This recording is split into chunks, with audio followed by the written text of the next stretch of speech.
আমি এই মুহূর্তে রয়েছি কিশোরগঞ্জের ভৈরবের বাই বাই পেট্রোল পাম্পে।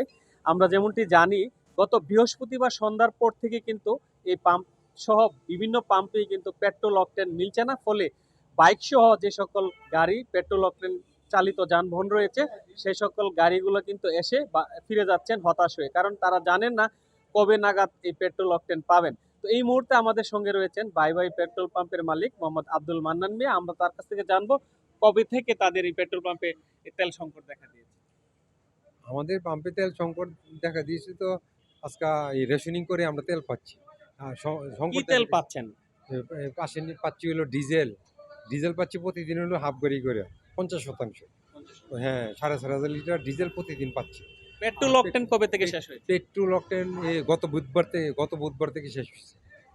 হ্যাঁ, গত বুধবার থেকে শেষ হয়েছে। আজকে হ্যাঁ 4,500 লিটার পেট্রোল আর 3,000 লিটার অকটেন আমাদেরকে দিচ্ছে।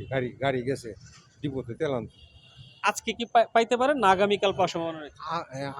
আজকে রাত্রে আসবে, কালকে থেকে আমরা এই করবো, সেল করবো কাস্টমারকে। তিনি যেমনটি বলছিলেন যে আসলে আজকে আহ, গাড়ি পাঠানো হয়েছে, আগামীকাল থেকে এই তেল সরবরাহ অর্থাৎ আহ, গ্রাহকদের চাহিদা অনুযায়ী দেওয়ার চেষ্টা করবেন।